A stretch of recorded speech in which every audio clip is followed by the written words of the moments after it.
우리가 이제 세가족반 5가에 보게 되면 교회 생활을 왜 합니까?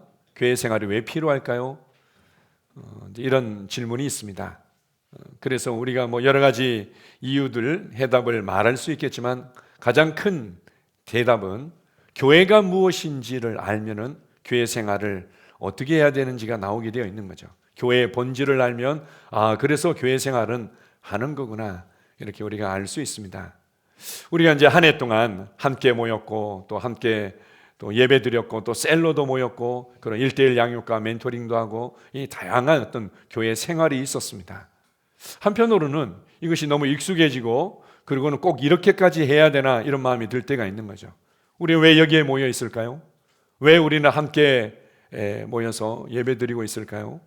그런 부분들을 다시 한번 우리가 마지막 예배를 드리고 2025년을 새롭게 맞이하면서 점검하고 붙잡는 시간이 되면 좋겠습니다. 자, 1번 제목 한번 읽어보겠습니다. 우리는 함께 감사하고 찬양하기 위해 여기에 있습니다. 우리는 함께 감사하고 찬양하기 위해 여기에 있습니다. 또 이제 찬양한다는 것을 다른 표현으로 예배하기 위해 여기 있습니다. 자, 에베소서 우리 금방 읽었던 본문 말씀 1장 5절에서 6절 말씀을 다시 한번 읽어보겠습니다.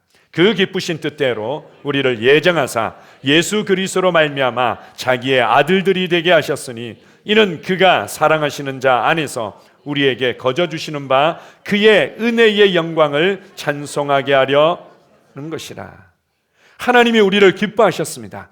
나를 기뻐하셨다. 그리고 나를 향한 놀라운 계획을 계획하시고 그리고 드디어 우리가 이해할 수 없는, 측량할 수 없는 대가를 지불하셔서 아들들이 되게 하셨다. 하나님의 가족이 되게 하시고 상속자가 되게 하셨다. 참 놀랍지 않습니까? 이거는 우리가 영원토록 평생 알아가도 이 은혜의 깊이를 다 알기는 어려울 겁니다. 그런데 그렇게 하신 이유는 바로 그분의 은혜의 영광을 찬송하도록 하기 위해서, 하나님께서 우리를 구원하시고 그리고 지금 여기에 하나님의 자녀로서 함께 모이게 하신 아주 중요한 우리의 부르심을 말씀하고 있습니다. 그것은 그 은혜의 영광을 찬송하기 위해서다. 그분이 베푸신 은혜를 더욱더 알아가고 그 은혜의 영광을 찬송하기 위해서다. 어떤 사람들은 교회 생활하면서요, 머릿속에 가지고 있는 것들은 뭘 더 해야 되는 것들이 항상 있습니다. 기도를 더 해야 되는데, 고백을 더 해야 되는데, 뭐 이런 부분에서 뭐 더 해야 되는데, 더 해야 되는데, 이렇게 하고 그것이 안 되어질 때 스스로에게도 불만스러워하고 짜증이 나고 다른 사람들도 판단하고, 제가 이제 제 자신을 봐도 그렇고 우리 이제 성도들을 봐도 그렇고 이게 막 불만이 쌓이고 뭔가 판단이 많아질 때는 율법적인 관점이 들어가서 그런 거죠. 다른 표현으로 하나님의 은혜를 모르면 이게 뭔가 판단이 많고 불만이 많고 분노가 자꾸 이렇게 치밀어 오르는 경우들이 많이 있습니다. 하나님의 은혜를 찬송하는 자로 우리는 부르심 받았다. 함께 모여서 은혜를 나누는 겁니다. 때로는 우리의 교회 생활하면서 그렇고 또 여러분의 삶의 현장에 다양한 어려움과 피로들이 있기 때문에 그것을 나누고 그것을 위해서 함께 기도하고 그것에 대한 어떤 결과와 변화와 간증들을 우리가 나누긴 하지만 우리의 아주 본질적인 중요한 부분들은 그 은혜를 나누고 그 은혜를 함께 찬송하는 것입니다. 하나님께서 나를 자녀 삼아 주셨다뇨. 하나님께서 나를 기뻐하신다뇨. 하나님께서 변함없이 나를 사랑하시고 나를 인도하고 계신다뇨. 이 은혜가 얼마나 넘칩니까? 우리가 이 은혜에 대한 감사와 찬양이 우리 가운데서 식어지고 있다. 그렇다면 뭔가 이제 문제가 있다는 것들을 감지해야 됩니다. 노란불이 켜지고 있구나.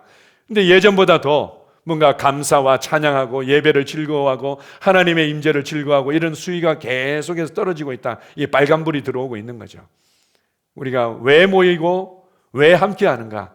그것은 바로 그 은혜의 영광을 찬송하기 위해서다. 베드로전서 2장 9절입니다. 그러나 너희는 택하신 족속이요 왕같은 제사장들이요 거룩한 나라요 그의 소유가 된 백성이니 이는 너희를 어두운 데서 불러내어 그의 기이한 빛에 들어가게 하시니에 아름다운 덕을 선포하게 하려 하심이라. 하나님이 나를 택했다. 나를 아주 특별한 종족으로 택했다. 그리고 왕이요 제사장으로 왕같은 제사장이 되게 하셨다. 거룩한 나라가 되게 하셨고 그의 소유가 된 백성이 되게 하셨다. 왜 그렇게 하셨는가? 우리를 그 정말 어둠과 혼란과 그 연약함과 이 저주된 삶으로부터 우리를 끄집어내셔서 기이한 빛 가운데로, 로마서 3장 말씀대로 하면은 우리를 하나님의 영광 안으로 옮기신 거죠. 뭐 하도록 하기 위해서요? 아름다운 덕을, 아름다운 능력을, 아름다운 하나님의 은혜를 선포하도록, 다른 표현으로 그것을 마음껏 감사하고 찬양하고 기뻐하도록 주님께서 우리를 그렇게 특별한 종족으로 불러내신 겁니다. 우리가 이제 새로운 피조물이라는 고백들을 많이 합니다. 새로운 피조물이라는 고백을 하지 않으면 전혀 말씀을 제대로 알지 못하는 아주 어린 사람처럼 우리가 여기기도 합니다. 사실은 뭐 그렇지는 않죠. 그리고 설사 이제 그렇다 한다 하더라도 주님께서 왜 우리를 새로운 피조물이 되게 하셨는가? 그것은 바로 그분의 아름다운 덕을, 우리를 구원하신 그분의 은혜의 능력을, 은혜의 풍성함을, 은혜의 영광을 선포하고 찬양하고 기뻐하도록 우리를 부르신 것입니다. 우리가 함께 모여서 그것을 격려하고 그것을 서로에게 세워주고 함께 그 은혜의 찬송 가운데서 주님을 높여드리는 겁니다. 자, 에베소서 1장 13절 14절입니다. 그 안에서 너희도 진리의 말씀 곧 너희의 구원의 복음을 듣고 그 안에서 또한 믿어 약속의 성령으로 인치심을 받았으니 이는 우리 기업의 보증이 되사 그 얻으신 것을 속량하시고 그의 영광을 찬송하게 하려 하심이라. 우리가 복음을 들을 때 우리 안으로부터 하나님의 자녀로 거듭나도록 성령님께서 역사하시죠. 성령님께서 생명의 영으로 역사하시고, 또한 사도행전 1장 8절에 보게 되면 복음을 전하는 증인으로서의 권능의 영으로 역사하신다 이렇게 말씀하시지만, 또 이 말씀을 통해서 볼 때 성령님은 찬송의 영임을 알 수 있습니다. 그분이 우리 기업의 보증이 되시고 인을 치셨다, 밀봉하셨다, 하나님의 온전한 소유라고 증거해 주셨다. 그런데 이 모든 것들은 결국 뭐라고 얘기합니까? 그 얻으신 것을 속량하시고 그의 영광을 찬송하게 하려 하심이라. 그의 영광을 찬송하게 하려 하심이라. 우리는 함께 모여서 성령님께서 우리 안에서 그 찬양으로 역사하실 때 그것을 감사하고 기뻐하고 함께 주님을 예배하기 위해서 모여 있는 겁니다. 우리가 이제 제자로 교회를 통해서 처음 예수님을 믿는 분들은 이제 또 다른 어떤 부분들도 있겠지만, 대부분의 또 성도들은 또 하나님의 말씀에 대한 갈급함 때문에, 또 삶의 진정한 그 말씀의 능력으로 말미암은 변화 때문에 또 이게 찾고 또 갈급해하고 주님 앞에 또 인도를 구하고 이렇게 해서 함께 교회 생활 안으로 들어오신 분들도 있습니다. 근데 이제 많은 이제 그리스도인들이요, 이 신앙을 그리고 이 말씀을 좋아하는 이유 중에 하나가 우리에게 권세가 있다고요? 그러면은 내가 선포하면 다 된다고요? 방언으로 기도하면 이런 변화가 일어나서 이 재정 문제 해결된다고요? 질병 문제 해결된다고요? 그리고 이 정말 꼴보기 싫은 남편이 변화될 수 있다고요? 이제 이런 이제 문제가 해결되어지는 것에 대한 열정을 가지고 이 생활 안으로 들어옵니다. 그렇게 해가지고는 막 고백하고 선포하고, 그런 예수의 이름으로 치유될지어다. 정말 되네요. 이렇게 해서 막 간증하고, 감사합니다. 말씀은 정말 살아있고 우리가 이렇게 말씀을 사용하니까 이 삶의 변화가 있어요. 라고 이제 여기 이제 간증까지 하고 나면, 그 다음에 상당히 많은 그리스도인들이 예전만큼 그렇게 열정적이지 않은 경우들이 있습니다. 예전만큼 그렇게 고백에 마음이 실리고 열정적으로 고백하지 못하고, 예전만큼 방언으로 기도하거나 예전만큼 예배를 사모하면서 하지 못하는 경우들이 있는 거죠. 왜 그렇습니까? 목표를 달성했기 때문에. 문제가 해결되는 게 교회 생활의 목표인 양 달려왔는데, 이제 웬만큼 문제가 해결되고 나니까 이제 나 어디로 가야 되지? 뭘 때문에 그렇게 열심을 내야 되지? 그렇게 합니다. 그러다 보면 이제 어떤 경우들은 뭔가 새롭고 자극적인 어떤 지식들을 추구하기도 하죠. 그래서 여기가 더 좋은 어떤 지식들을 가르쳐 줄까? 안 그러면 여기서 또 좀 더 좋은 지식들을 내가 얻을 수 있을까? 이제 이렇게 되어지는 겁니다.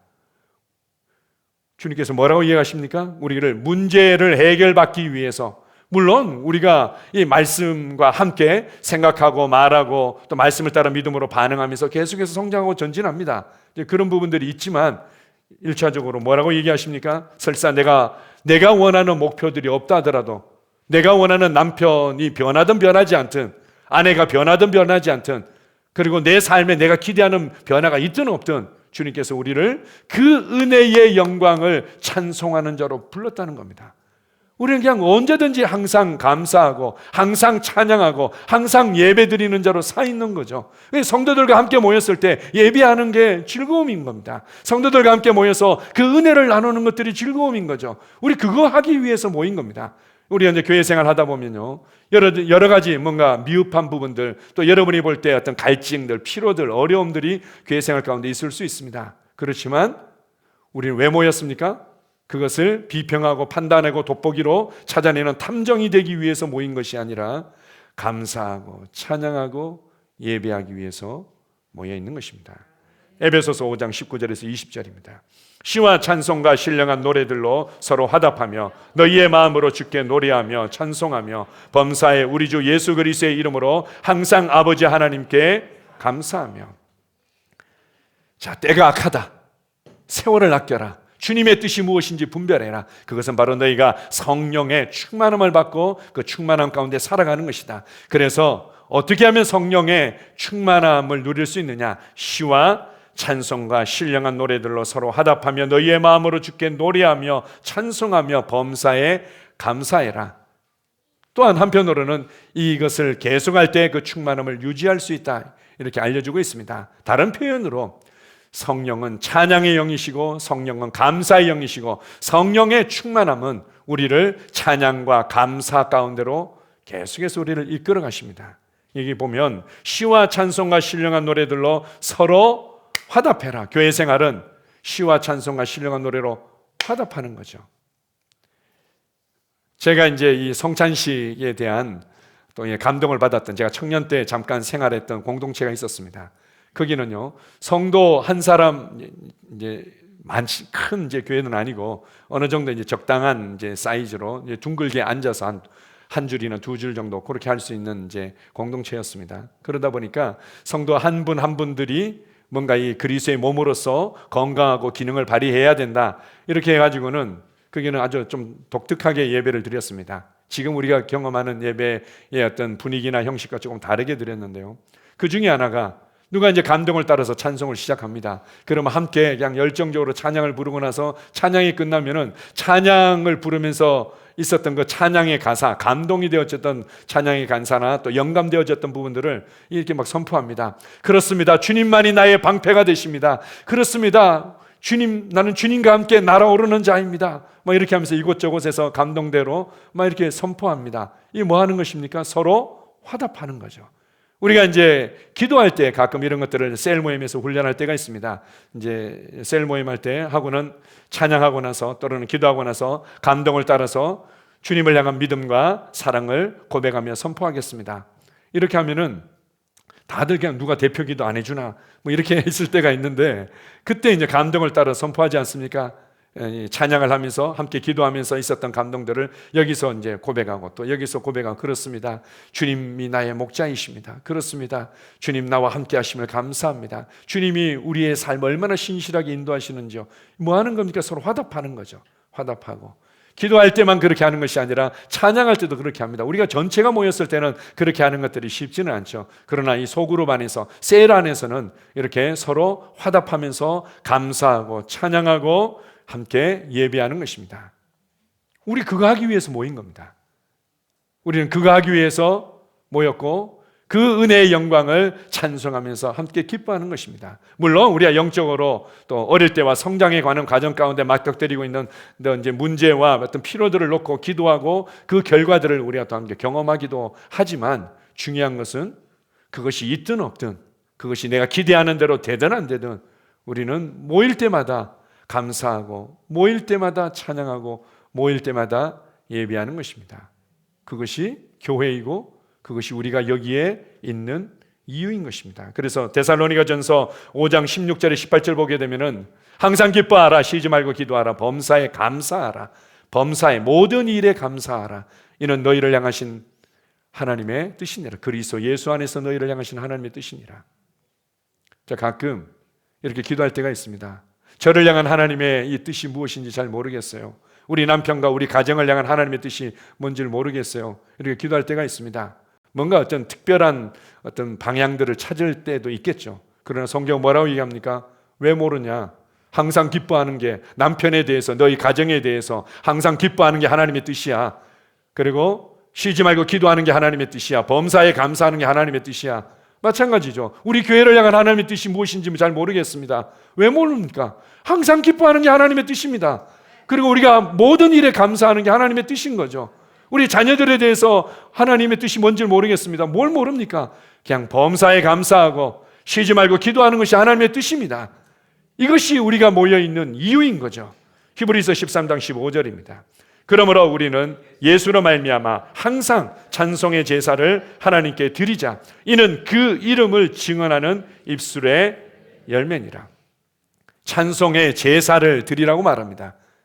모든 부분에서 찬송의 제사를 드리는데 어떻게 해요? 항상 찬송의 제사를 드리라고 말씀합니다. 그리고 실제로 우리가 주님께 집중하고 또 성령으로 충만할 때 성령님께서 계속해서 우리 안에서 찬양이 흘러나오도록 도와주시죠. 그렇다고 어떻게 항상 가능합니까? 항상 가능하냐고요? 뭐라고 얘기하죠? 예수로 말미암아 항상 가능합니다.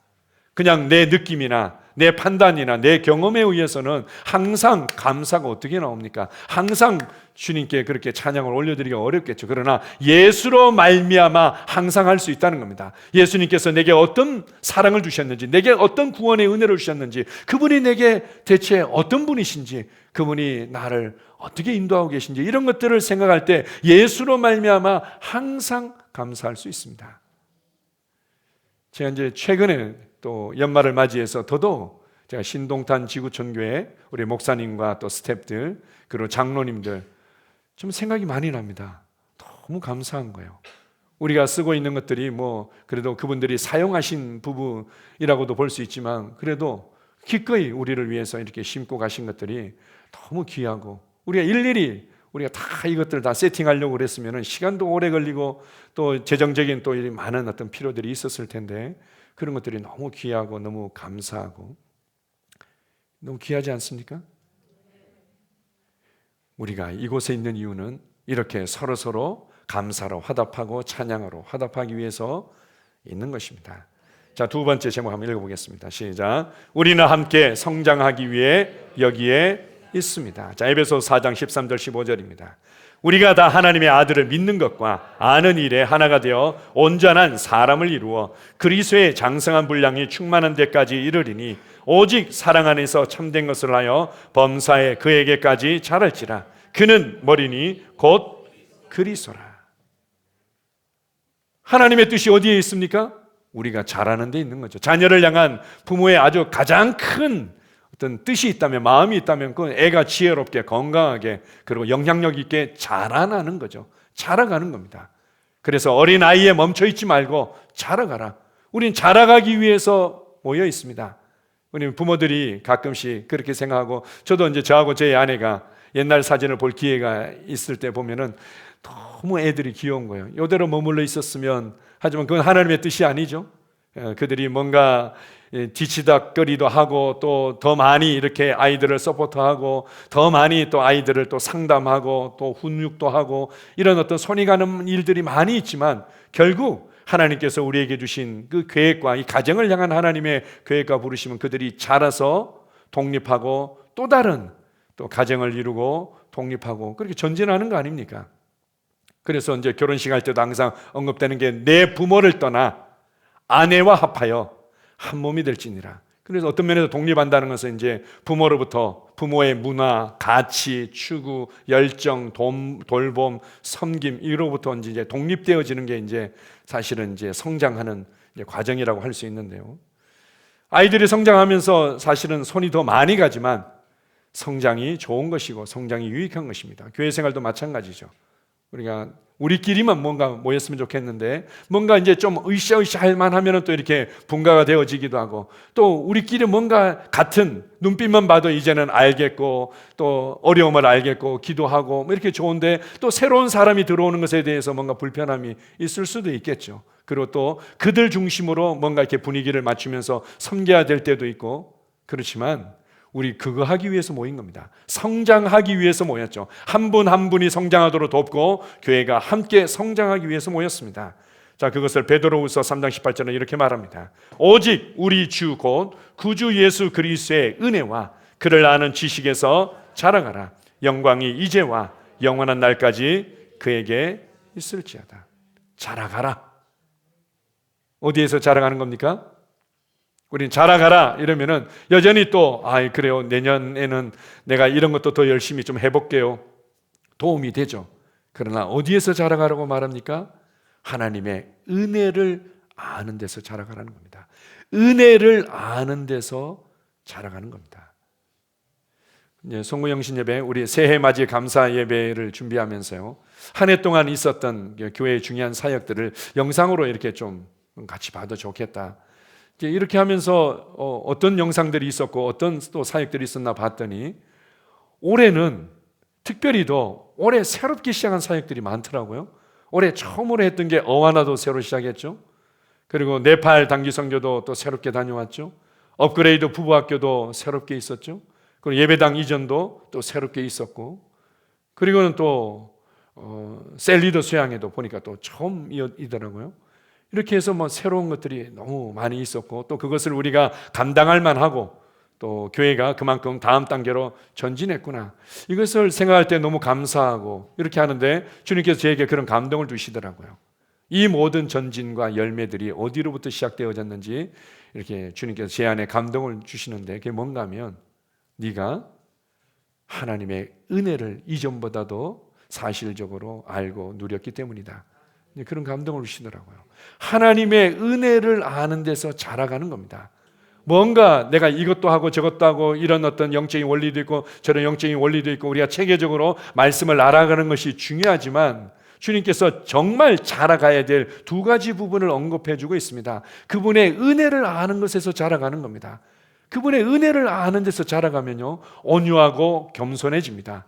그리고 우리 안에 있는 뭔가 상처, 분노, 짜증, 화, 이런 것들이 넉넉히 다스려지게 되어 있습니다.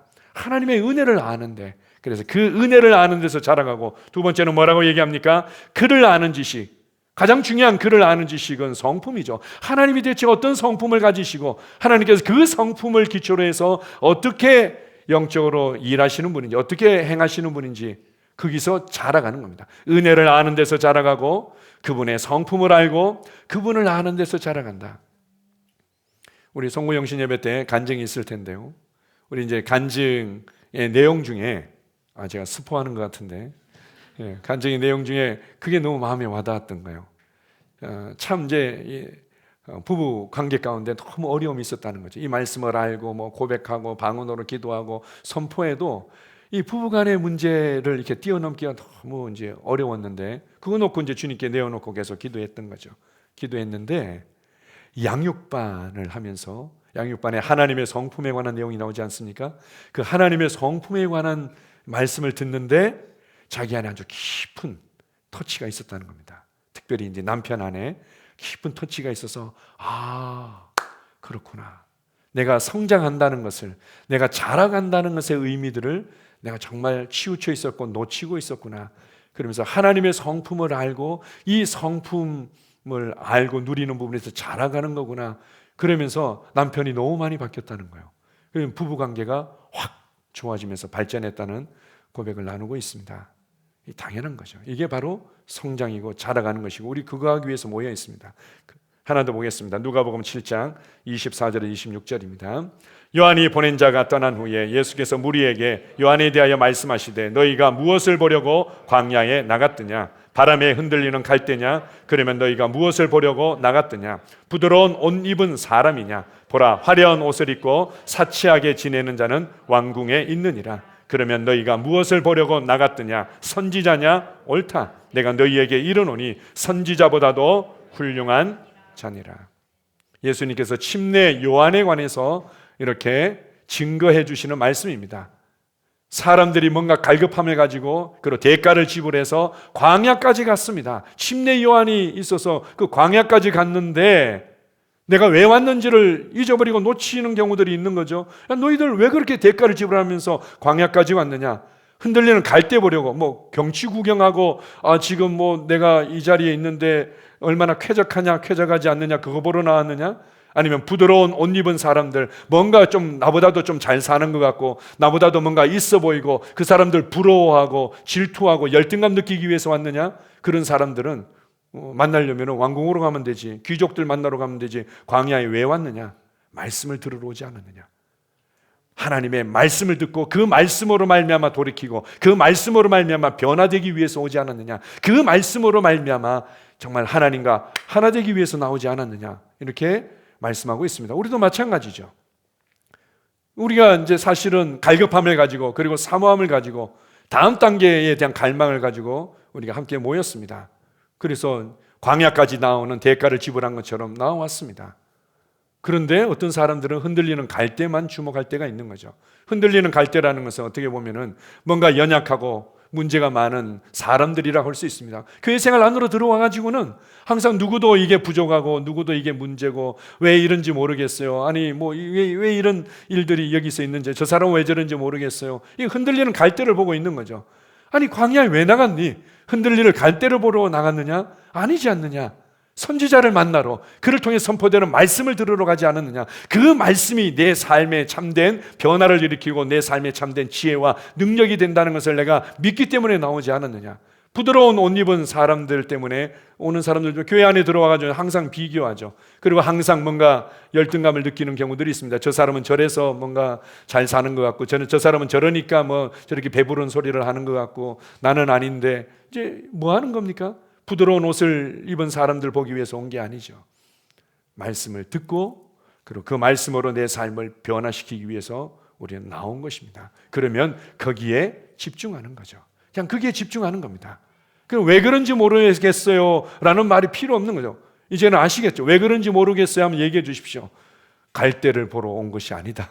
부드러운 옷 입은 사람을 보러 온 것이 아니다. 우리는 선지자를 보러 말씀을 들으러 왔고 그리고 그것을 삶에 적용하고 삶의 실제가 되도록 돕기 위해서 우리는 함께 모여 있습니다. 구체적으로 이 세 가지를 정리해 봤는데 한번 읽어보겠습니다. 하나님의 말씀을 배우고 적용하는 훈련을 받음. 하나님, 성경적 관점, 정체성, 영적인 원리, 성령님의 인도와 태도와 성품이 훈련됨. 관계와 섬김의 훈련을 받음.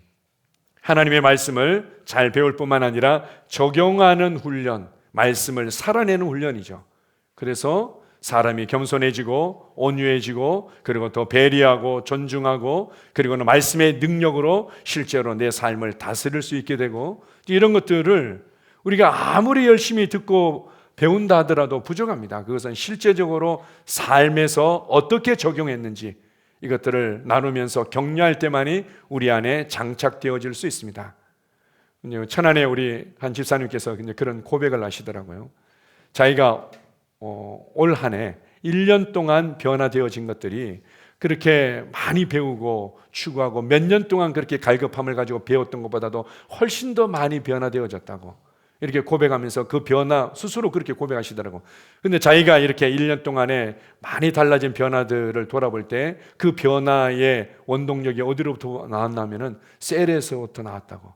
자기가 예전에는 셀 생활을 제대로 못했다는 거죠. 셀에서 왜냐하면 관계성이 약하시다 보니까 처음에는 관계성이 약하시고 사람들과 나누는 부분에 있어서 조금 이렇게 어려움도 이제 있으셨기 때문에 이제 그것 때문에 이제 전에는 셀 생활을 제대로 못했는데 제자력 교회에서 생활하면서 셀 안에서 서로 말씀을 어떻게 삶에 적용했는지를 나누고 말씀의 은혜를 서로 나누면서 찬양하고 감사하고 이제 그 가운데서 지혜를 얻고 그 가운데서 어떻게 적용점을 찾는지를 발견하고 이렇게 하면서 너무 많이 전진했다고 이렇게 고백하고 있습니다. 그래서 여기에 있는 겁니다. 삶에 적용할 수 있도록. 그런 면에서 여러분들이 내가 뭔가 가지고 있는 연약함이나 어떤 나의 어떤 삶의 문제나 기도 제목들이 다 뭔가 사람들에게 알려지는 것 같고 그것 때문에 내가 뭔가 판단을 받는 것 같고 그 너무 두려워하지 마십시오. 설사 우리가 셀 안에서 여러분들이 나누는 것들이 비밀이 보장되어지도록 뭔가 최선의 노력을 하지만 동시에 뭔가 좀 다른 사람들이 좀 알면 어떻습니까? 중요한 것은 내가 변화되는 게 중요한 거죠. 내가 전진하는 게 중요한 건데 어떻게 해서든 지금 수준보다도 더 내가 지혜롭고 탁월하게 뛰어넘는 게 중요한 건데 거기에 너무 마음을 빼앗기지 마십시오. 흔들리는 갈대를 보면서 마음을 빼앗기고 부드러운 옷 입은 사람들을 보면서 마음을 빼앗기지 말고 말씀을 적용해서 실제적인 변화가 일어나는 부분에 집중하시기 바랍니다. 두 번째로 이제 성령님의 인도와 그리고 태도와 성품에 훈련될 필요가 있습니다. 이것은 그릇과도 같은 거죠. 우리가 말씀을 잘 알고 있지만, 그리고 내가 말씀에 대해서 충분히 체계적으로 뭔가 내가 정리가 된 것 같지만, 문제는 말씀을 살아내고 또 말씀을 다른 사람들에게 가져가는 부분에 있어서는 이 그릇과 같은 태도와 성품이 너무나 중요합니다. 제가 이제 시골에서는요, 이제 개를 바깥에 키우죠. 그게 저한테는 하나의 문화로 익숙해져서 그런가, 우리 애들이 저희도 강아지 키우면 안 돼요 이렇게 물으면은 키워도 되지. 그러나 조건이 하나 있어. 밖에서 키워야 돼. 그래서 우리가 정원이 있는 집으로 이사하게 되면 그때는 우리 한번 같이 한번 키워보든지 하자 이렇게 하는데요. 저희 시골에서는 이제 강아지를 이제 바깥에 이제 키우다 보면 그 밥그릇이 있습니다. 밥그릇을 아무리 깨끗이 씻어가지고는 잘 된 거를 이렇게 줘도 어느 정도 시간이 지나면은 이게 다 찌그러져 있어요. 찌그러져 있고 때가 얼마나 껴 있는지 그건 이제 감당할 수 없는 거죠. 얘가 이제 강아지가 이 가지고 장난치고 놀고 또 뭐 이렇게 투정 부려서 그런 건지 그렇더라고요. 그거는 이제 강아지가 먹을 수 있는, 우리가 먹고 남은 찌꺼기들을 이제 줄 때가 이제 많이 있죠. 시골에서는 그랬다는 겁니다. 요즘은 좀 다르지만 시골에서는. 그래서 이제 그게 그 어떤 수준에 맞는 이제 그릇들이 있는 거죠. 하나님의 말씀을 합당하게 담아낼 수 있는 그릇이 준비되어지기를 주님은 원하십니다. 이제 주님께서는 부부 관계를 통해서 서로 반대 성향의 부부들이 만나는 경우들이 대부분이죠. 그렇게 해가지고는 연애할 때는 안 그랬는데 결혼하고 나서 달라졌다고. 달라진 게 하나도 없습니다. 똑같은 그 인간이 그 인간입니다. 이제 그래가지고는 이제 부딪히고 또 그러다가 보면은 서로 그냥 익숙해지고 이렇게 해서 이제 많이 발전하는 부분들이 있지만, 실제적으로 우리의 태도와 또 우리의 성품들이 훈련되어지는 정말 주님께서 디자인하신 아름다운 공간이 있는데, 그게 바로 교회 생활인 거죠. 교회 생활을 통해서 뭔가 불편하고 꺼리끼고 답답하고 말이 안 통하는 것 같고 내 뜻대로 안 되는 것 같고, 이건 좋은 겁니다. 사실은 좋은 거죠. 그렇게 해서 나의 중심과 태도들이 드러나고 나의 어그러진 성품들이 드러나고, 이것이 다루어질 때 우리는 합당하게 그 은혜의 영광을 담아내고 그것을 누릴 뿐만 아니라 사람들에게 전달할 수 있는 겁니다. 그거 하기 위해서 우리는 모여 있습니다. 세 번째로, 관계와 섬김의 훈련을 받기 위해서 우리가 함께 모여 있는 거죠. 우리가 이제 섬김의 훈련하면은 많은 사람들이요, 실제로 자기 식대로 섬길 때가 많이 있습니다. 그래서 내가 원하는 방식대로, 내가 원하는 기질대로 섬기다 보면 자꾸 뭔가 이렇게 부작용이 나오게 돼 있는 거죠. 그것도 좋은 겁니다. 이건 내 방식대로, 내 기질대로 섬기려고 그랬고 그만큼 열심히 섬겼는데 인정받지 못하는 것에 대해서 서운하고 상처받고 이랬는데 이게 아니구나. 우리가 한 흐름 가운데, 그리고 한 마음으로 함께 우리가 섬기고 있는 거고, 그리고 그 가운데서 함께 한 사람을 얻고 있구나. 이제 이렇게 하면서 이제 전진하고 있는 거죠. 우리는 그렇게 좀 더 지혜롭게 성장하기 위해서 모여 있다는 것을 여러분이 붙잡으셨으면 좋겠습니다. 세 번째로, 우리 제목 한번 읽어보겠습니다. 우리는 함께 하나님의 부르심을 이루기 위해 여기에 있습니다. 마태복음 28장 19절 20절입니다. 그러므로 너희는 가서 모든 민족을 제자로 삼아 아버지와 아들과 성령의 이름으로 침례를 베풀고 내가 너희에게 분부한 모든 것을 가르쳐 지키게 하라. 볼지어다 내가 세상 끝날까지 너희와 항상 함께 있으리라 하시니라. 모든 민족을 제자로 삼도록 하기 위해서 하늘과 땅의 모든 권세를 우리에게 주셨습니다. 제가 늘 얘기하지 않습니까? 뭔가 질병의 문제 하나 해결하기 위해서 하늘과 땅의 모든 권세까지는 필요 없습니다. 뭔가 우리 가정의 문제, 자녀 문제 하나 해결하는데 하늘과 땅의 모든 권세까지는 필요 없습니다. 적당한 권세만 줘도 되겠죠. 그리고 내 직장생활 하면서 겪는 어려움과 관계들, 그거 문제 해결하는데 하늘과 땅의 모든 권세가 교회에게 위임될 필요는 없습니다. 그런데 하나님께서 예수 그리스도에게 주셨던 그 하늘과 땅의 모든 권세를 교회에게 위임해 주시고, 교회가 그 권세를 가지고 뭘 하도록요? 모든 민족을 제자 삼도록, 복음을 전파하고 그들을 제자 삼도록 주셨던 것입니다. 이것이 교회가 이 땅에서 함께하고 있는 이유죠. 자, 마태복음 24장 14절입니다. 이 천국 복음이 모든 민족에게 증언되기 위하여 온 세상에 전파되리니 그제야 끝이 오리라.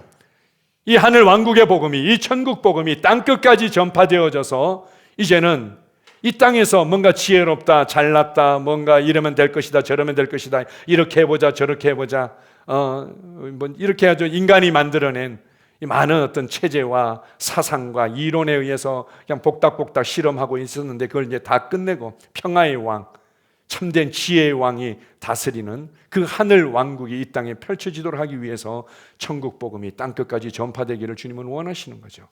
그거 위해서 교회가 있는 겁니다.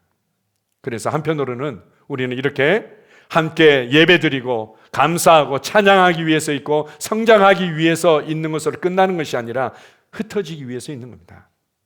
저희가 이제 처음에 이 예배당 공간을 얻을 때 좀 비용도 좀 줄일 어떤 그런 요량으로 저 뒤에다가 이제 잠옷실하고 뭐 이런 저런 것들을 좀 세팅하려면 어떻겠습니까? 이렇게 해가지고는 좀 진지하게 우리 리더들이랑 좀 얘기가 있었었는데요. 그러다가 리더들이 오히려 뭔가 이 새롭게 어정쩡하게 뭔가 디자인적으로도 그렇고 뭔가 사용하는 부분에 있어서도 그렇고 좀 오히려 안 좋은 것 같고, 그리고 본인들이 볼 때도 생각보다는 좀 빠르게 이 공간이 채워질 것 같으니까 그러니까 그냥 그대로 쓰고 저희가 좀 이제 대가를 지불하면 더 좋을 것 같습니다. 이렇게 해서 이제 이 공간 전체를 쓰고 있습니다. 어떤 분들은 또 이 공간이 우리가 생각하는 것보다 훨씬 더 빨리 채워질 것 같아요. 이렇게 이제 말씀하면 그러면은 우리도 뭐 이전 교회처럼 좀 더 쾌적하고 넓고 좋은 예배당 또 건물 지어서 그렇게 옮겨가도 좋겠어요. 뭐 이런 얘기들을 하시는 경우들이 있습니다. 그러면은 뭐 그런 부분들이 있을 수도 있겠네요. 제가 이제 이렇게 말씀드리는데 저희들은 그렇게 하지 않을 겁니다. 저희들은 또 좋은 예배당 짓기 위해서 그렇게 하지 않을 겁니다. 왜냐하면 우리는 하나님의 부르심을 효과적으로 이루기 위해서 모여 있는 겁니다. 우리가 이제 사실은 함께 모여서 충분히 건강하고 균형 잡힌 제자의 DNA, 건강하고 균형 잡힌 교회 생활의 DNA가 어느 정도 올라가게 되면 그러면 저희들은 계속해서 내보낼 겁니다. 내보내서 정말 복음이 필요한 지역에, 그리고 여러분들이 그곳에서 함께 사람들을 섬기고 돌보면서 작은 교회들이, 또 작은 가정교회들이 세워지는 부분에 우리는 함께 협력하게 될 겁니다. 그것을 위해서 소통하고 그것을 위해서 함께 동역하게 될 겁니다. 저희가 이제 그런 것들을 이전에도 또 이제 한번 또 시도해 보기도 하고 또 방향을 잡고 또 이제 집중해 보기도 했는데 한 200명에서 한 250명 정도 이렇게 이 예배당을 이제 꽉 채우게 되면 그 다음부터는요 더 넓은 곳이 필요한 것이 아니라 이제는 더 많은 곳에 이 건강한 제자의 DNA, 이 균형 잡히고 건강한 교회 생활의 이 DNA를 이식할 수 있는 헌신된 자들이 필요하고 또 그들과 함께 동역할 성도들이 필요한 겁니다. 우리는 그 방향으로 갈 겁니다. 왜요? 땅끝까지 복음이 전파되어져야만 되고 모든 민족을 제자 삼기 위해서 모여있기 때문입니다. 우리끼리 모여서 더 충만한 어떤 임재, 더 멋있는 어떤 분위기와 어떤 혜택들, 더 뭔가 대단한 어떤 말씀의 어떤 원리들을 배우기 위해서 있는 것이 아니라 정말 이 땅에 하늘 왕국을 가져오기 위해서 천국 복음이 땅끝까지 전파되어지고 이방인의 충만한 수가 다시 들어오고 주님께서 다시 오도록 하기 위해서 있는 겁니다. 그래서 어떤 선교단체의 우리 그 대표께서는 선교의 지금 이 시대의 선교는 여기에 집중해야 된다 이렇게 얘기를 합니다. 그게 뭔가 하면 끝내는 선교라고 얘기합니다. 이제는 끝내는 선교를 해야 된다. 실제로 정말 이제는 임박한 끝을 보고 어떻게 선교할지를 생각해야지 기존에 해왔던 어떤 선교들만 생각하면 안 된다 이렇게 말씀하시는 분도 있습니다. 주님의 다시 오심이 가까이 왔습니다. 우리는 그것을 준비하기 위해서 함께 모여 있습니다. 우리 마지막으로 마가복음 16장 15절입니다. 자, 시작. 너희는 온 천하에 다니며 만민에게 복음을 전파하라. 온 천하에 다니며 만민에게 복음을 전파하라. 그래서 온라인을 통해서든 SNS를 통해서든, 그리고 실제로 여러분의 가장 효과적이고 실제적인 것은 삶의 현장에서 얼굴과 얼굴을 대면해서 사람들의 필요들을 또 이렇게 섬기고 채워주면서 그들에게 이제 복음을 나누는 거겠죠. 복음을 나누고 그 현장에서 또 말씀으로 양육하고, 그것이 좀 더 효과적으로 되어지도록 우리가 T4T라는 교재가 있지 않습니까? 우리 예배당 나가는 길에 보면은 T40 서류함처럼 이렇게 되어 있는데요, 낱장으로 되어 있는 겁니다. 아주 간단하게 현장에서 바로바로 양육할 수 있게끔 되어 있습니다. 그걸 적극적으로 활용하셔서 현장에서 사람들을 양육하고, 그런 또 그 이후에 그거를 또 셀로 초대하고 교회 생활 안으로 들어오도록 초대하고, 그렇게 해서 다시금 그들이 함께 찬양하고 감사하고 예배드리는 자가 되게 하고, 성장하기 위해서 과정을 통과하도록 이끌어주고, 그리고 부르심을 따라 살아가도록 이끌고, 또 이후에는 우리가 파송하기 위해서 우리는 함께합니다. 2024년도 이러한 방향으로 우리가 달려왔습니다. 그리고 2025년도도 또 이러한 방향으로 달려갈 겁니다. 우리 교회 생활을 통해서 여러분들이 기대하는 것과는 좀 다른 어떤 불편함이 있을 수도 있고, 또 여러분이 볼 때 이러이러한 피로들이 있을 수 있고 연약함이 있을 수도 있습니다. 우리가 할 수 있는 수준에서 그런 것들을 존중하면서 채워가려고 노력은 합니다. 그러나 방향은, 초점은 거기에 있는 것이 아니라 바로 그 은혜의 영광을 함께 찬송하면서 주님을 예배하고, 그리고 함께 성장하고 함께 부르심을 이루어가기 위해서 있다는 것에 집중하셨으면 좋겠습니다. 아멘. 아버지 하나님, 우리를 감사하는 자로 불러주셔서 감사합니다. 우리를 찬양하는 자로 불러주셔서 감사합니다. 우리를 예배하는 자로 불러주셔서 감사합니다.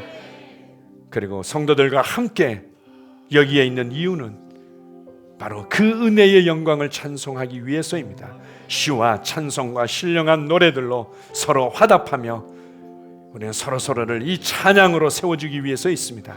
아버지 하나님, 또한 우리는 성장하기 위해서 있습니다. 성장에는 많은 과정들이 있고 많은 어떤 어려움들이 있을 수 있지만, 성장해야만 되고, 성장을 위해서 더 효과적으로 섬기기 위해서, 더 많은 사람들에게 이 복음을 효과적으로 가져가기 위해서 우리의 중심과 태도와 관점과 성품들이 다루어지기 위해서 있습니다. 아버지 하나님, 교회 생활이 때로는 불편할 수 있을지라도 그것은 좋은 것입니다.